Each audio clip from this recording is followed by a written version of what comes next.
So the Padres lose one game and Jim bails. This is the wrap up show. The 11-game home winning streak is over. The Padres fall in 10 to the Cubs on this Tuesday night at Petco in front of another sellout crowd at 2-1. Jim's got a personal matter, actually. He's actually off the show tomorrow. It was scheduled. Everything's all good.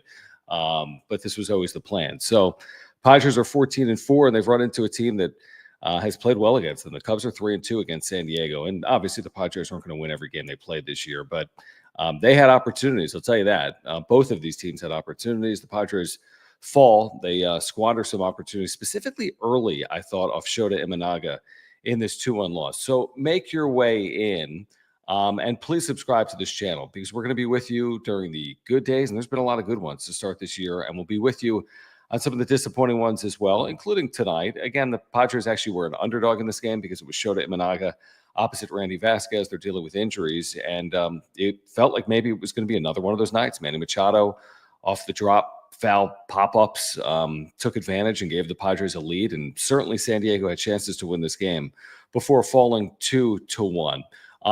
As you make your way in, please subscribe, all right? Year-round content for baseball and Padres fans, all season and off-season long. So if you haven't subscribed, please do that, whether you're here live or on replay. Thank you for smashing the like button. It helps with the algorithm. You can follow me on X at John Schaefer, JONSCHAEFFER. If you want me to see your comment tonight, the only way to do it is with the super chat. He's doing a solo show. It's impossible for me to keep up with the chat. So if you want to support the channel, if you want to make sure I see your comment, if you want to control the direction here, if you have a question or a comment that you want me to react to, please do so by clicking the $ below the chat box. I see that the Beef just did that. So thank you, the Beef, for getting us started with the first super of the night. I'll get to it momentarily. If you want to become a member, we have custom emojis, and badges. You can click the join button down below. So again, is it reason for alarm or concern? Of course it isn't. They'd won 11 consecutive home games. They are playing a good team. We'll see how good at the end of the day, but I think the Cubs are certainly formidable. And the Padres just ran into a very good starting pitcher here tonight, and when they had the opportunities, they squandered them. And how many times have you heard it? I mean, we've said it so many times. Like, when you're going to get chances against good starting pitching, you need to capitalize.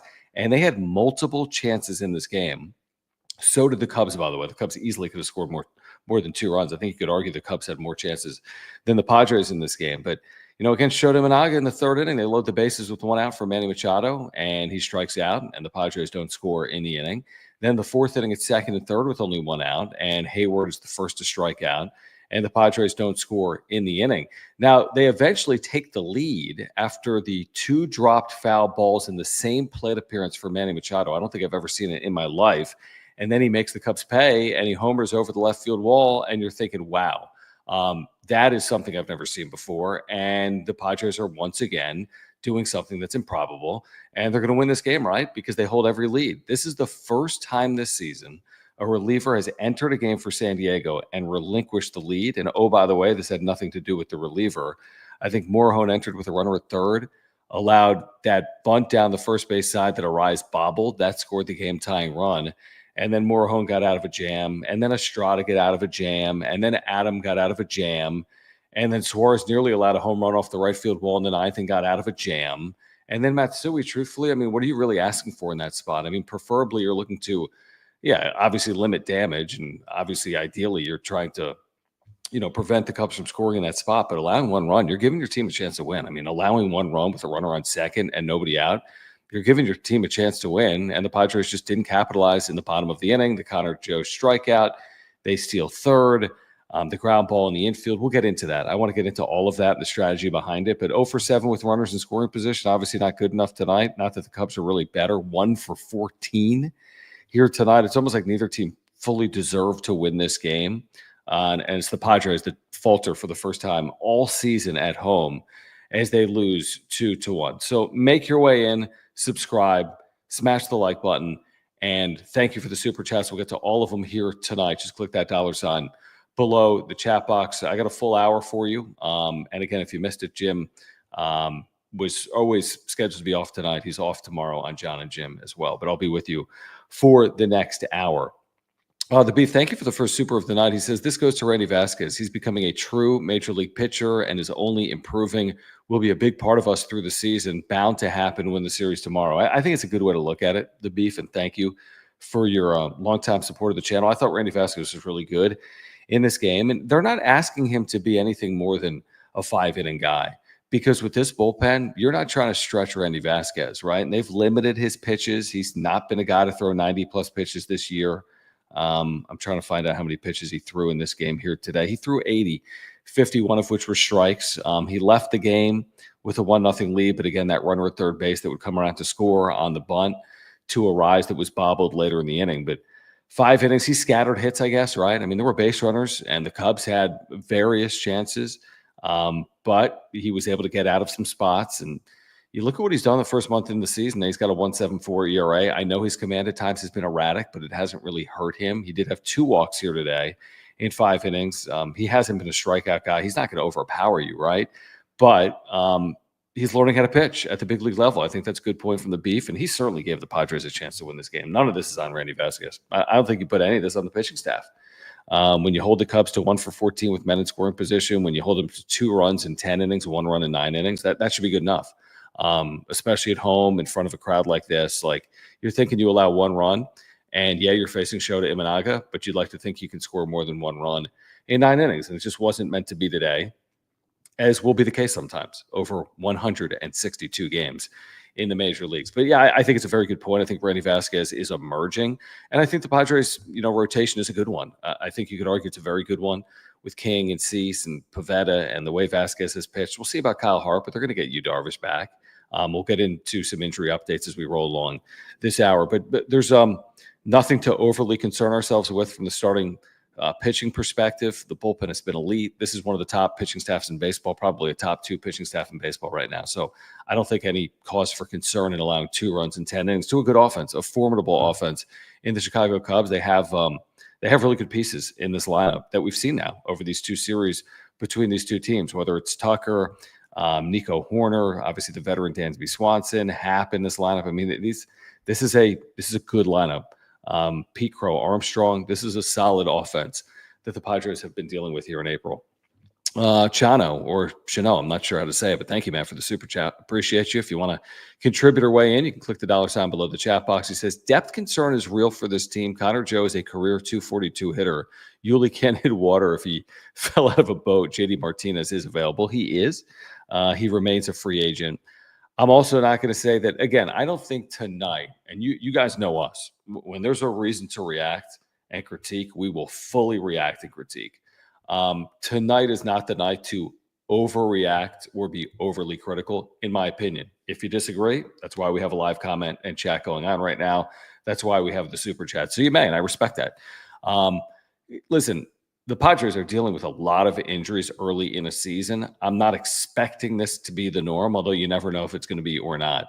But it's one thing to have a injury to Jackson Merrill, which is significant. It's another thing then to lose his backup in Brandon Lockridge. It's another thing to be dealing with the Jay Cronenworth injury, and he could miss a substantial amount of time. We've talked about Yu Darvish. They're without Brian Hoeing, who's going to be a piece of their bullpen. So they're dealing with real injuries, and they've overcome all of them to this point. And we saw them, I think, Wednesday against the A's, and they're down like Cronenworth and Tatis and Merrill, yet they're winning games. So depth is a concern for most major league teams, and it's certainly a concern for major league teams when you're without 2 or 3 regulars. Like, once you're down more than 1 regular, it's not overly realistic to expect that you can just plug and play. The Padres, to their credit, over the last 2 years with Mike Schill as manager, have. Fernando Tatis Jr. misses a couple of months last year, and Peralta steps in, and the team didn't skip a beat. In fact, the team played better in the second half than when Tatis was healthy. Obviously, that's not, that's just baseball, right? That's just baseball sometimes. But they're dealing with a lot of injuries. I think some of the good news is some of these aren't going to be, 30-day stints on the IL or longer. Now, maybe one of them will be in Cronenworth. I'd be shocked if Jackson Merrill was on the IL for that long. I think it's going to be shorter than that. Hopefully it comes off at some point within the next 7 or 10 days. It might not be when he's eligible this weekend. We'll get into that later on, but he'll come off. And Brandon Lockridge will come off, hopefully. And Yu Darvish could be back at some point, hopefully in the next 30 or so days. But yeah, they're dealing with injuries. And I think when teams are dealing with injuries to regulars, that's when teams can be overexposed. But Connor Joe has had 1 plate appearance, right, since coming up. It was not a good one. I agree. In the 10th inning, ideally you're putting that ball in play. You're trying to move a runner. But it's 1 plate appearance where any batter in any one plate appearance can have a bad AB. And that's what happened potentially there in the 10th inning against Caleb Thielbar. Talon, what's up, man? Thank you for the super chat. Appreciate you. He says, why didn't run score in the 10th inning ground ball? Okay, we could start there. I love baseball strategy, as you guys know. I spent 15 years working in the minor leagues, and that's a big part of like the, I don't know, it's just a big part of the job. I used to love those nights spending an hour or longer in the coaching office talking about strategy. One of my first managers in the minor leagues when I was in Lynchburg, working for a Pirates A-ball affiliate like 20 years ago. One of my first managers was Tim Leeper. I think actually my second year in 2004. He's now the third base coach for the Padres. I've known Tim for 20 years. And I think he was my manager or the manager of Lynchburg in 2004. He taught me a ton that season. I think he's a really good baseball mind. And here's the situation in that spot, all right, to walk through it. Here's how I see it. And again, we can agree or disagree, and you can comment in the chat. With a runner at third and one out and that runner representing the tie, you can't be going on contact with only one out. Why? Because if you're out on contact, now with two outs, you have a runner at first as opposed to a runner at third, still with two outs, where you're a base hit away from tying the score. So you can't go on contact with one out with the infield in. You certainly could go on contact if the infield is medium depth. And of course, if the infield is back, you're going on contact. With the runner not going on contact, all he can do once it's hit to Thielbar is freeze. And once the ball is off Thielbar, you really are flat-footed. And yes, you'd like to think that if you moved immediately, once it hits the mitt of Thielbar, you may have a chance to score. But if you're caught flat-footed, you probably don't. Once it was off the mitt, and once the runner was flat-footed at third, at best, you probably have an under 50-50 shot of reaching home safely, would be my guess, in that spot. If you're running on contact, well, then you just get lucky there, because 9 out of 10 times the pitcher fields that, and you're in a rundown or you're out at home by 30 feet. So you're not going on contact, which comes from the dugout, which comes from Tim Leeper, which makes sense because there's only one out. With the benefit of, hindsight, if you're the runner there at third, the second it hits the mid of Thielbar, do you make a sprint for home and hope that you reach base safely? Yeah, sure. But I mean, if you're not going on contact, the first thing you're taught on the ground ball in the infield is to freeze. And once you freeze and that ball has hit the mid, you got no momentum and you got to go 80 plus feet. And with a major league arm in an infield, that's a good amount of distance to cover, even off a ricochet and a ball that was ricocheted right to a second baseman. So it's just a bad break. So that's why the runner was not going on contact. If the runner goes on contact, they score easily. There's no throw. But without going on contact, which I think is the right strategy considering the circumstance, because there's only one out and you can live to see another out and you hope to take advantage of that opportunity, which Luis Ariz did not, unfortunately, although he has a lot in his career. But those are the breaks, right? In the top of the inning, Nico Horner rips that ball to right center field, and then Matsui did good work to strand him at third with nobody out. So like same situation with the Cubs. Yeah, they got the run in earlier, but they're trying to add on there, and they were unable to do it here tonight. And the Padres, they had that opportunity. The stolen base of third with only one out. They've come through all season long in those spots, but they didn't tonight. With runners at third and less than two out tonight, looking for that, ground ball with an infield back or fly ball to potentially tie the score, or a base hit or whatever. I mean, wild pitch, pass ball, error, any way to get that runner in, they just couldn't capitalize here tonight. And they had their rallies, third and fourth innings. They had the improbable home run from Manny Machado. The reason it was improbable, there were two dropped pop-ups in foul territory that extended that sequence. The only two errors of the night against the Chicago Cubs. He makes them pay and hits that home run, but that was it. I mean, that was it for the offense. That, of course, didn't come with any men in scoring position, and that's why the Padres finished this game 0 for 7 with runners in scoring position. Again, no fault of the bullpen, no fault of Randy Vasquez. Just the offense was quiet, and the offense did not capitalize against good pitching when they needed to. And I think we're going to look at this and say this game was won or lost in the 10th inning, right? Cubs came through, Padres didn't. Runner at third with one out. Cubs came through with a runner at second and nobody out. I would say this game was probably, again, looking back on it, probably lost when they failed to capitalize with the bases loaded and one out in the third inning, or second and third, one out in the fourth inning. Again, you come through there, you likely win the game. You score a run there, you likely win the game. You score 2 runs or more there, you could win this game going away. with his bullpen and the way that Randy Vasquez pitched, but they didn't come through in those spots. Now, again, if you want to look at the other side of the coin, the Cubs had tons of chances, like tons of them. I illustrated them earlier against the bullpen. They had chances as well against Randy Vasquez. So it's like we remember it from a Padre perspective, which is completely rational from a fan perspective. But when you think about it from a Cub perspective, it's like both of these teams didn't necessarily take this win, right? Like want this win, right? It's almost like both teams, like, I don't even know, like neither team necessarily deserved a win based on their inability to come through in the clutch here tonight. But of course, one team's going to win, one team's going to lose. And tonight, yeah, you could certainly argue that the Cubs deserved it because the Padres just didn't come through in the opportunities that they had. All right, make your way in, subscribe. Thank you for your support of the channel, year-round content for Padres and baseball fans. Make sure to smash that like button for us. And thank you for the super chats. I'm not going to see the chat here tonight. I can only see the super chats doing a solo show. So click the $ below the chat box if you want to react or support, or you want to make sure I see your comment, or you want me to, or you want to control the direction of the conversation. I'm happy to go anywhere you want. Here tonight is the Padres fall to the Cubs' first home loss of the season, believe it or not. After starting 11-0, we're trying to become just the fourth team since 1900 to start 12-0. Like, this doesn't happen. So, like, take the deep breath. Nobody goes 12-0. No one. Teams that win the World Series, right? There's only been 3 teams to start 12-0 at home since 1900. There's been 125 teams to win a World Series since 1900. Only 3 of them started 12-0 at home. So let's put things in perspective. Let's be realistic, and let's understand that it's the major leagues. And when you don't take advantage of opportunities, other teams are capable of beating you. The Beef, thank you again for the super chat. He says, people bitching, games will be lost. Rather lose 2-1 in extras than 16-0. It's baseball.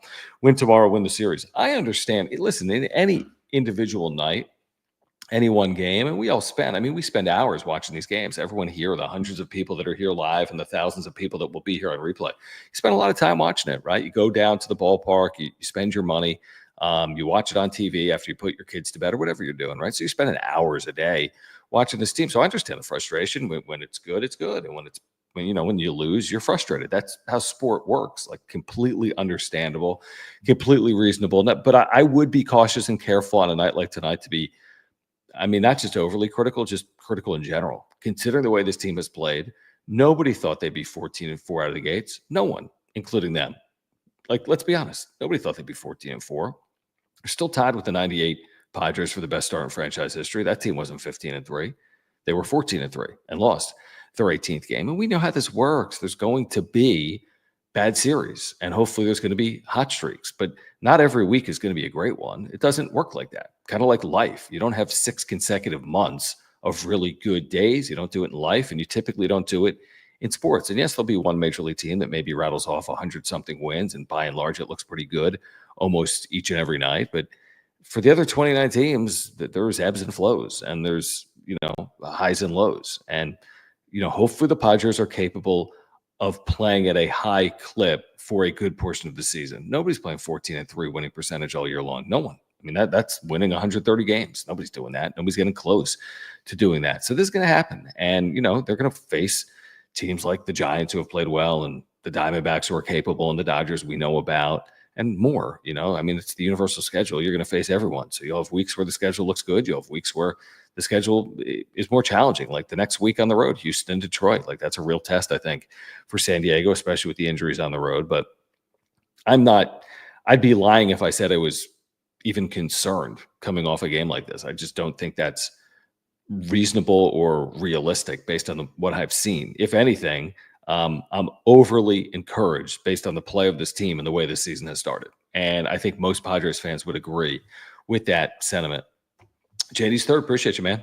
Always appreciate your support of the channel and hanging out on John and Jim and the wrap-up show. He says, our team motto is unfinished business, which means playing games well into October. It's a long season. Strap in and take it one game at a time, LFGSD. Yeah, it's a good way to look at it. This is not the time of year to say, well, the Dodgers beat the Rockies tonight. And the Phillies beat the Giants. It's early. Like, right now, it's about taking care of yourself. It's about seeing who the Padres are going to be. What's the makeup?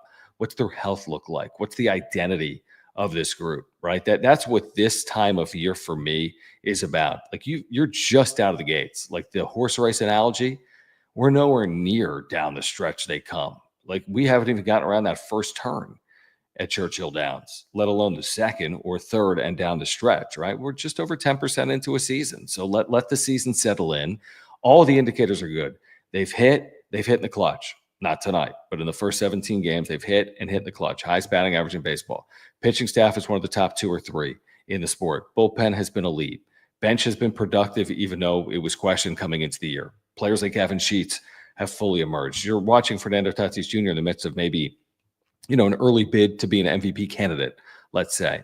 So there's a lot of good. And then there's the injuries that I think are real. If there's any concern, and I've said this repeatedly, it's their health and their ability to stay healthy. That's a concern, though, for most every team.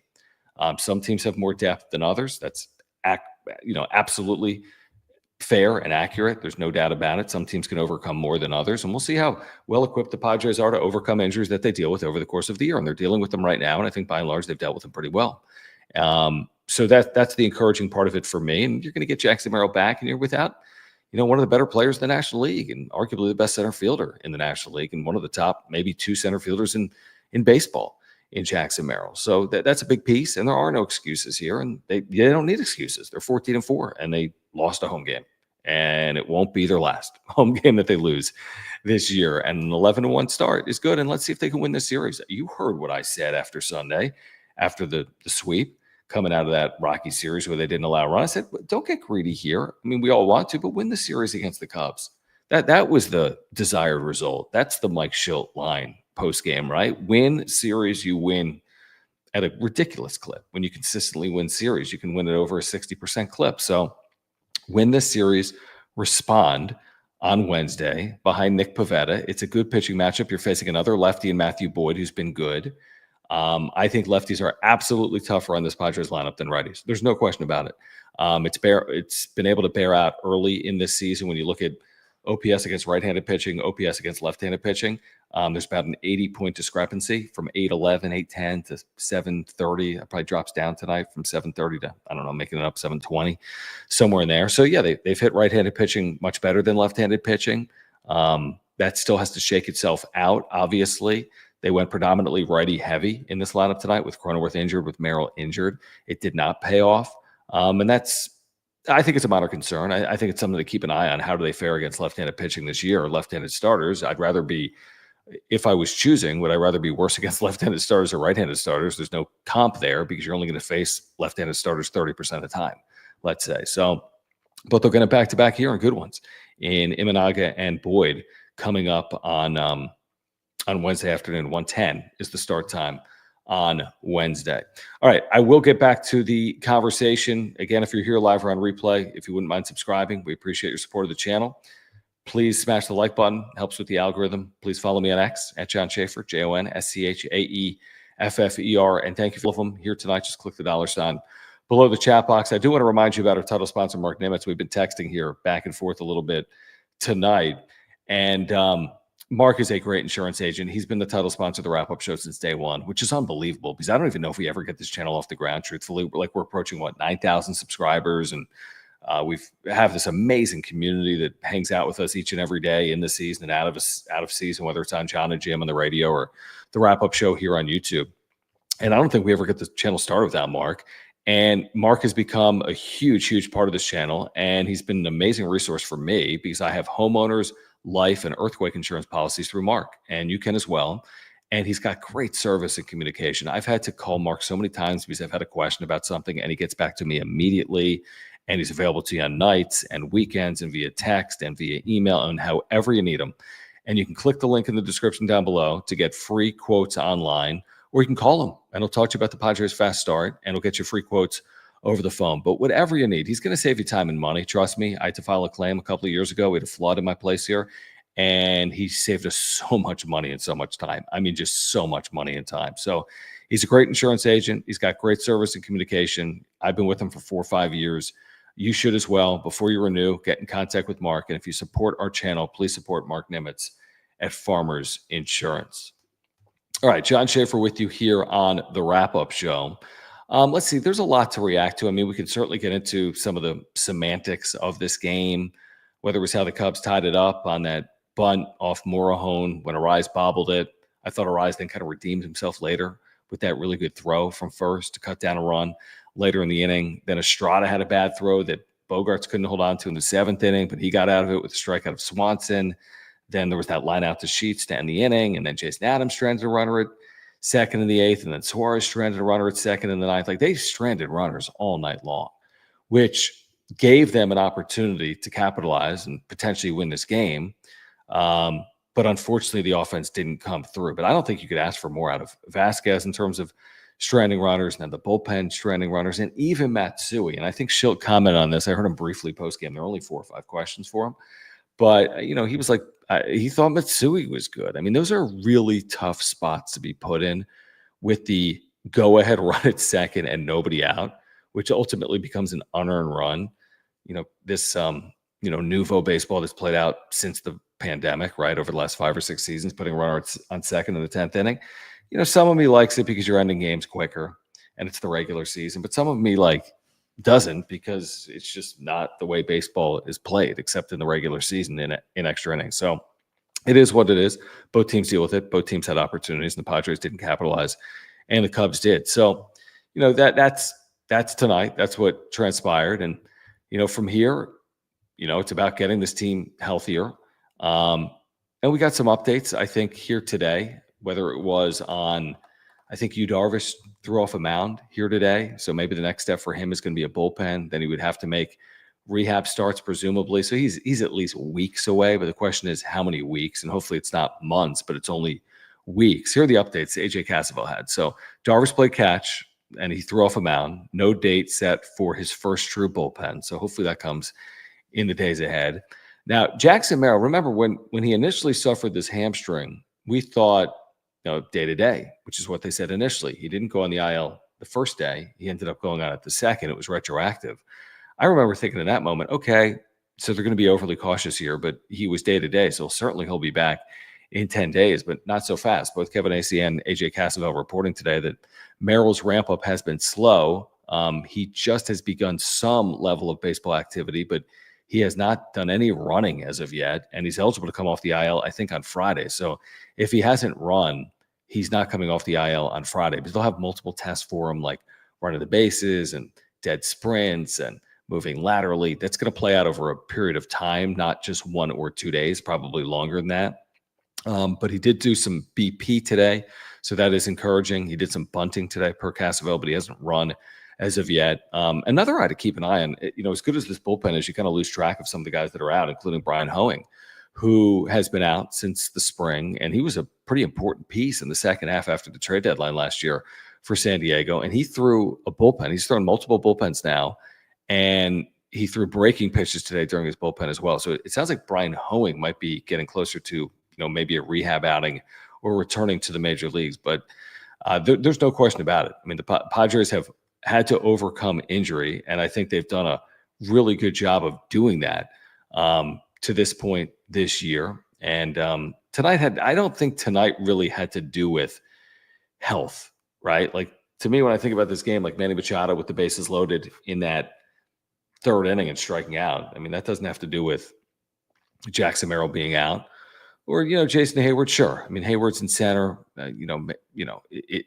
yes, the lineup looks different, obviously, with Jackson Merrill out. So it's completely different with Merrill in there. But I don't care who's in there. When you have opportunities against Imanaga, you need to capitalize. When there's a runner at third and less than 2 outs, the expectation is that you're going to find ways to perform in those spots. Not all the times. That's impossible to come through in those spots all the times. But tonight's not about Jake Cronenworth not being available or Jackson Merrill being out with a hamstring or Yu Darvish not being available, right? Tonight's about a lack of timely hitting on both sides for both Chicago and San Diego, and the Padres, who had come up way more clutch than their opponents this year for the first time essentially all year, did not come up in the clutch.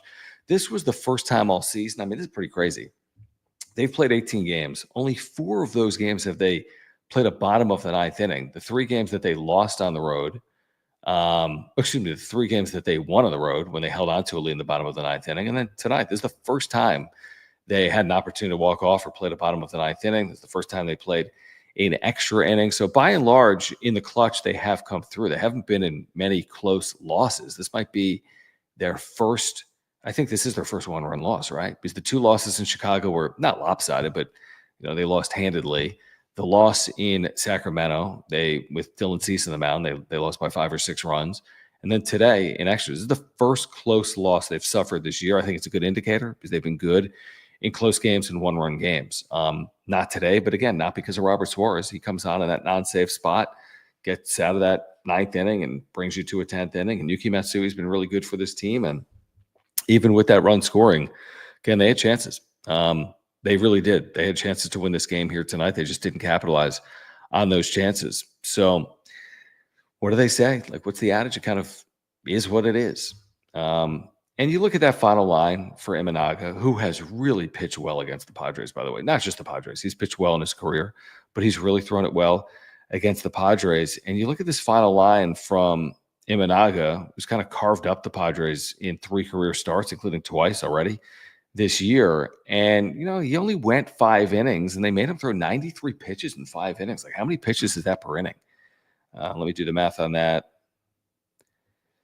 It's 18 pitches, a little more than 18 pitches. 18 to 19 pitches per inning. That's an elevated pitch count for an ace like Shota Imanaga. And, again, the cliche would be like they had him on the ropes a little bit, but he was able to get the swing and the miss when he needed to with the 7 strikeouts. And this guy's got elite stuff. And he allowed only 4 hits, and the run he allowed was unearned because of the drop, pop-ups, and foul territory to extend Machado's sequence there in the 5th inning. And, his career ERA is sub-3 in his 2 seasons in the major leagues, and his 3 starts against the Padres have been terrific with the sub-3 ERA. But, you're going to face good pitching over the course of 162. And Imanaga is one of those guys, but it's not that they fully left him off the hook. It's not like his line should have been 3 innings, 6 runs, but it's like, man, if you just scratch across one more run, how different does this look? Like, does this thing ever get to extra innings? Do you preserve the lead with your bullpen? If you led this game 2-0 as opposed to 1-0, what does it look like? So that's how I look back on this one. Like, they had chances to scratch across a run or so, and they didn't need to do anything special with the bases loaded, 1 out, 2nd and 3rd, 1 out, right? I wasn't saying, I'm not saying, man, if only they came through with the bases empty and 2 outs or a runner at first in the 4th inning. That's not the case. It's like they had those chances that they didn't capitalize on, unfortunately. Brando, thank you, man, for your support of the channel and the super. And again, guys, if you are here, please subscribe. And if you want to make sure I see your comment here tonight, you can click the $ below the chat box because I will get to your super chat here tonight. We do appreciate your support of the channel. John Schaefer with you on this Tuesday night. And by the way, please join me tomorrow on John and Jim as well. Kevin Acey, our Padres insider, will be on the show tomorrow. We have more in store for you tomorrow, beginning at 2 p.m. San Diego Sports 760, iHeartRadio app, also available on YouTube. Just search for John and Jim. He says you can't get called up and not swing the bat, and he's talking about Connor Joe. You heard what I said earlier. I mean, he's pinch hitting in the 10th in a very important spot, obviously, after starting the year down in AAA. It's his first plate appearance since being recalled. Or whatever it was the option to recall, whatever it is technically. And it wasn't a good at bat. I thought it was a little bit of a tough sequence. Like, Thielbar, I thought, pitched him really well, right? Like, those knee buckling curves, those 12-6 curves, those are big loopy curveballs he throws, right? So he gets ahead with 2 curveballs, and then he pounds them in, four-seamer, in. Like, it's a tough sequence. Now, I agree with 2 strikes there. You need to probably do a better job in that spot, right? You need to protect a little better, and you probably do need to make contact, and you got to give yourself a chance to move that runner, if nothing else, in that spot. But ultimately, even with that, let's say he moves the runner with 1 out. Well, that's what they did because of the steal that was later in the inning. So they did ultimately move the runner because Iglesias just took matters into his own hands, and then they still didn't come through in that spot because the ground ball back to the mound that was off Thielbar's mitt that we talked about some of the strategy in that about 20 minutes ago. So that's the thing with Connor. In any one plate appearance, you can only ask so much. I mean, it's the smallest sample size in the world. You'd like to think that players always come through in quote unquote clutch situations. It doesn't work like that. I mean, even if you come through 30, 35% of the time, that's not overly high percentages. Now you have opportunities to do some things there if you're Joe, in addition to get a base hit, like move a runner, see more pitches. There's some things you can do there in addition to get a base hit, but it's 1 plate appearance. Come on. I mean, it's not a reason to overreact. And it's not the reason why they lost, because they ultimately moved that runner in the exact same situation. So he could move the runner. They'd be in the exact same spot for Elias Diaz, who ultimately hits the ball back to the pitcher's mound. And then Luis Ariz, hits that line drive to left, and they intentionally walk Fernando Tatis Jr., which I think was the right decision. I mean, it's kind of interesting to intentionally walk someone to get to a 3-time and 3 consecutive time batting champion across Major League Baseball. And Ariz has been super clutch throughout his career. He's been a brilliant hitter with men in scoring position, and it seemed to set up nicely, even though it was lefty on lefty. And he hit a ball well. That's the one thing you love about Ariz in those spots with men in scoring position. He's going to make contact. He's going to make the defense work, and he's going to spray the ball. And again, even someone like Ariz that can hit 315 lifetime or whatever he's hit still has a 60+% chance of making out, right, in that situation, because his on-base percentage isn't a 400 on-base percentage in his career. So there's 60% of the time he's not going to get a hit or reach in that circumstance. And that's how it played out, despite the fact that I thought he at least kind of squared it up a little bit. But it's not like he was robbed or anything, but put the ball in play. And unfortunately, he was at a fielder and left. And that's how the game ended. But yeah, I'm not gonna rip into Connor Joe here tonight. Listen, I mean, they had opportunities. I'm just looking at this lineup here tonight, and Bogarts maybe has cooled off the last couple of days. He's down to 270. He was 0 for 4 batting cleanup in this lineup. Tatis had an early hit in this game, also had the intentional walk. Ariz hit and walk. Machado, obviously the only offense in this game with the home run, which is encouraging. His second, he typically starts slower with his power, but he's had a nice start to his year, still well over 300. And then, Oscar Gonzalez, I think, has been a pleasant surprise since being called on and playing some outfield for this team. Gurriel has really struggled. There's no doubt about that. Gavin Sheets had a couple of opportunities after coming on as a pinch hitter in this game. Obviously has played great. Iglesias has been good. Hayward hit a ball foul 1,000,000 feet in this game, just fouled down the right field line off Imanaga before ultimately striking out in that big spot. So, I mean, there's nothing that jumps off the page at me in this box score, truthfully. And I watched this entire game here tonight. A number of you were at this game or watched this game here tonight. And one of those nights where the offense just doesn't do near enough. I say it doesn't do near enough, truthfully. I mean, they weren't that far off. I mean, they were one timely clutch hit, sac fly, ground ball. They were basically 90 feet away. It felt like a lot here tonight. Just couldn't capitalize when they were 90 feet away for a good portion of the night. All right, we will get back to the conversation. I do want to remind our viewers, while we're here and we have a moment, please support our sponsors, including our friends at Mova Globes. If you are a baseball fan, and you all are, please support Mova Globes by clicking the link in the description down below. You can get 10% off by using promo code PWS10. That's PWS10 if you want 10% off. These are terrific products. The baseball fan in your life is going to love them, whether it's for yourself or someone else. They have all 30 teams officially licensed. These spin automatically with artificial or natural light. There are no cords. There are no wires. This company is based in San Diego. The technology was invented in North County, right here where I live, in Cardiff by the Sea. But they're officially licensed. It's an amazing gift for the baseball fan in your life, for the family member that has everything or the friend that has everything. It's great for a home or work office. Great company, really cool people. You can get 10% off, and you can support the channel, and you can use promo code PWS10. Pick up a Padres, Mova Globe, or whatever your favorite team is. Great holiday or gift idea. Use promo code PWS10. Click that link in the description down below. And thank you, Mova Globes, for once again being back with us here in 2025. All right, back to the chat and the conversation. Again, if you want to support, if you want to make sure I see your comment, you can click that $sign below the chat box. We'll get to all of your super chats here tonight. Probably have another 20 or so minutes. We can talk about Fernando Tatis Jr., who announced last night when asked about it that he does plan on playing in the WBC for the first time in his career. Would love to get your thoughts on that. Is that a good idea for a guy that has missed 40% of games since his MLB debut in 2019 due to either injury or suspension? But I don't know. I love watching Fernando Tatis Jr. play. I'll give him the benefit of the doubt. I think it makes the tournament probably that much more intriguing when it comes around next March. But would love to get your thoughts on that as well. And we'll get to that maybe coming up in a few minutes. But back to these super chats, like this one from Luke T. Thank you, Luke, for your membership and the super. He says this loss should give Merrill +1 WAR. Why?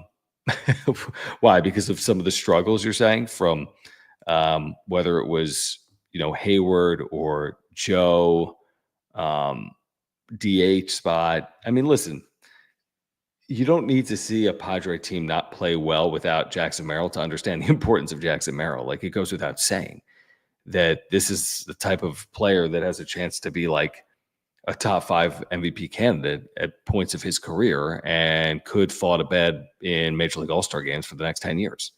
Like, those are our hopes and expectations, and just got paid handsomely and was off to a awesome start before getting sidelined because of this hammy. And what impact is it going to have on him? I think that's an important question. Like, does he not skip a beat when he returns, whenever that is? The impact it's had on the team in terms of win-loss, thankfully, it hasn't been overly impactful because the Padres have continued to play really well. But you do ask yourself, like, how long can they keep doing that in the absence of not just Merrill, but also his backup and Brandon Lockridge? And yeah, they've been exposed a little bit in the outfield in general, I think, heading into the year. Their platoon in left field. You loved Merrill and Tatis, but when you take Merrill away from that, that's a huge absence. He's one of the best players on their team. He, at his best, is one of the best players in the National League. So it's a significant loss. And what I hope is when we see Merrill again, I hope for two things. A, I hope we see him very soon, sooner rather than later. So let's say at some point, maybe the next 7 days. And when we see him, I hope he looks like the player we saw in 2024 and to start 2025, and that there's no ramp up. And I trusted Merrill because he's proven a lot of people wrong. He's probably proven me wrong because I thought it was a lot to ask of him in 2024. 20-year-old switching positions, day one opening day starter, asked to make 155 starts essentially in the major leagues as a 20 into 21-year-old season. I mean, I thought that was a lot, and he came through time and time again, avoided basically slumping at any point over the course of a season, maybe some mini slumps, but he excelled his first year. He was one of the top rookies in baseball. He easily could have gone down as the National League Rookie of the Year. So that's what I hope. I just hope we see the player we saw last year and the player that we saw to start the year, because I know he impacts winning. And I know he can put up numbers, and I know he wants to be in there, and I know what he means. He's just a winner and a gamer and an important piece of the puzzle for the Padres moving forward. So again, I think you can live with him being out when you're 14-4 and it's April and you're winning, and you hope to have him back in 3, 5, 7, 9 days. But if that were to stretch out to be 14 plus days from now, that's a concern. And what does he look like on the other side of that with the more time that he misses? That's at least a question mark for the team and Merrill moving forward. The Beef, appreciate you, man, here tonight and your support of the channel. He says it's April 15th. Take a breath. We usually hope for 500 by the deadline. Let the team form, and we will add benefits of a good start. Yeah, I mean, there's no doubt. I mean, I've had Dan Zamborski from Fangraphs on John and Jim over the first couple of weeks of the season. And he's like, nobody can take away your start. These are banked, and it impacts the odds of, winning divisions or reaching postseasons. And, 14-4, nobody's taking those 14 wins away from the Padres. And just simple math would tell you that if they were to tread water from here on out, they'd be 10 games over 500 at the end of the year, which may or may not be enough to get into the postseason, but probably puts you in a position to get into the postseason. It certainly puts you in a position to add at the trade deadline at the end of July. So, yeah, they're going to be positioned, barring something unforeseen, they'll be positioned to add, even if they don't play 500 baseball from now until July 31st. And there's no reason to think that they won't. I mean, they're fully capable of playing better than that. But even if they, treaded here and got to the deadline 8, 9, 10, 11 games over 500, well, you're in a position to add at that point because you're a playoff caliber team when you're 10 games over 500 at the trade deadline. So I don't know if we've seen the best of this team. I hope not. Clearly, we haven't seen them go through real adversity as of yet. They lost back-to-back games in Chicago and it was cold. I think you could argue that they've dealt with the adversity of injury and health, but from like an on-field perspective, we haven't seen it. And hopefully they can put that off for a long period of time. They clearly believe in each other, and that's always a good quality for a team to have. You get off to a good start and you believe you might be better than you actually are. And this is a team, that believes. Estrada getting out of that spot, pumping his fist and hitting his chest on his way off the mound. Like this team is highly motivated to start a year, and you can see it in their play and in the reactions and the way they feed off the crowd. And it's been fun to watch. Not necessarily tonight, but overall, I think it's been fun to watch. JD Gacho, appreciate you, man. And thank you for commenting on the question I just posed maybe 4 or 5 minutes ago. He says, Fernando playing in the WBC is a good thing. You want your stars to participate. I'd like to see him in the 2028 Olympics too. Can someone follow up? It doesn't have to be with the Super. I'll take a look at the chat, but are MLB players expected to participate, or is that still being discussed? I forget if that story's been out there. I apologize, but are we expecting Major League players to play in the 2028 Olympics when they're in America, in LA at Dodger Stadium? That to me would make it a lot more compelling than watching amateurs in a Major League stadium in the Summer Olympics in America. And what would that mean?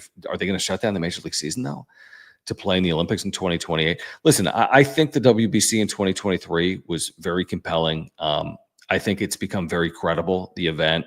I still much prefer watching the Padres win than Team USA. That's my preference. Maybe some people disagree with that. I think ultimately we're here to watch Major League Baseball over WBC baseball. And the last thing anyone wants to see is players get hurt or not perform out of the gates because of participating for teams in WBC. And I don't think it helped the Padres necessarily in 2023, specifically Darvish, who spent weeks overseas with Team Japan, then pitched just one inning in that event, and then was like behind basically to start the season. And the Padres just weren't right in 2023. I don't know what role the WBC played in that or not. I am with you though on the overall point. I want to see Jackson Merrill on Team USA. I want to see Machado and Tatis. I want to see Dylan Cease and Michael King. Like, I want to see baseball's best in this event. If you're going to make this a true, World Cup type event for baseball, and you're going to hold it every 3 years, and you're going to, stop spring training to do it, then let's pretend as if it's a real event, like the way it's been played the last couple of times through, including in 2023. I mean, there's a lot of pride. The crowds have been very good. I think the television audiences have been high for it. It's been good. It's been compelling. It's been intriguing. Is it my favorite thing? No, I prefer Major League Baseball to the WBC. It's not close for me, but yeah, can I get, lost in it? Would I be excited to watch Jackson Merrill play for Team USA and start in center field? Yeah. Would I be excited to watch the Dominican team with Tatis and Machado in that lineup? Absolutely. I'm excited for that. And the way Tatis is capable of playing, and how about some of his clutch performances like in postseason games? And Tatis would absolutely love playing for his country. And he's never played in this event because he was suspended. He wasn't eligible in 2023. But he would absolutely love playing for his country. And some of the best moments of Fernando Tatis Jr.'s career have already come in postseasons. The 2-home-run game against the Cardinals, the way he tore the cover off the baseball in the first 5 games of the playoffs last year against the Braves and the Dodgers, not the last 2 games because nobody tore the cover off the baseball, obviously. I want to see him in it. I'm with you on that. I'll be 26, 27 years of age, playing for Team Dominican Republic in the WBC, potentially leading off for a fearsome lineup. Yeah, I think it's compelling. And again, do I cross my fingers and hope he stays healthy? Yeah, absolutely. And that's the same for any Padre participating in the 2026 event, which probably includes Xander Bogaerts and Jackson Merrill and maybe some of these starting pitchers and Fernando Tatis, Manny Machado, etc. JD Gacho following up by saying the NHL has gone on pause during the Olympics. If baseball in the games is a one-time thing, then baseball can do it too. Yeah, I don't know. I mean, would they move up the start of the season? Be stopping a Major League season for 2 weeks is a long time. When you have to play 162 games and it's right in the summer months when you're making a lot of revenue on gates because you're getting huge crowds across the country because it's summertime and school is out. So, I mean, maybe you could shut down the sport for like a week as opposed to 2. Maybe you shorten the All-Star break from like 4 days to 2 days that year. I'm just hypothetically speaking. I don't know what the plan is going to be, but I feel like with the Olympics being in the U.S., you'd like to see major leaguers competing in that event if possible, as opposed to amateurs. To me, it's not overly compelling with amateurs. It's just not. There's nothing I love more than baseball, but I don't find myself watching Olympic baseball. I think if I had to, rank how I watch baseball, obviously major leagues, I think WBC would be slotted below that. And then Olympic baseball, if there's amateurs. Now, if you put major leaguers in the Olympics, boom, bump it up. I mean, it's on par with WBC, maybe higher than that because it's the Olympic Games, which have immediate credibility. But it'll be interesting. They still have maybe time to make those decisions. If you're Major League Baseball, they probably have another CBA to sift through at some point in the next year or so. And the 2028 season is not exactly around the corner, but we'll be here before we know it. So it's something to keep an eye on. I'm interested in what plays out there. And I'm also interested in the 2026 WBC, but I'm more interested in Padres and Cubs wrapping up the series on Wednesday in the day game down at Petco. Nick Pivetta, who's been terrific at home and really good overall, sub-2 ERA. And then Matthew Boyd, who's been terrific and has his sub-2 ERA. And a nice, intriguing early season series with the Cubs, who might be the early favorite to win the Central, and the Padres, who are certainly an early favorite to make the postseason, if not compete in the National League West for a majority of this season. And that won't be easy with the Dodgers, Giants, etc. But that's a nice little compelling Wednesday day game in San Diego. Boyd, Pavetta, that should be a good game. We'll see if the Padres can earn a series win, and then they go to Houston and open up a 6-game road trip against the Astros and the Detroit Tigers. Now, I think that's a challenging trip. I know Houston has not started well. Detroit's played really well.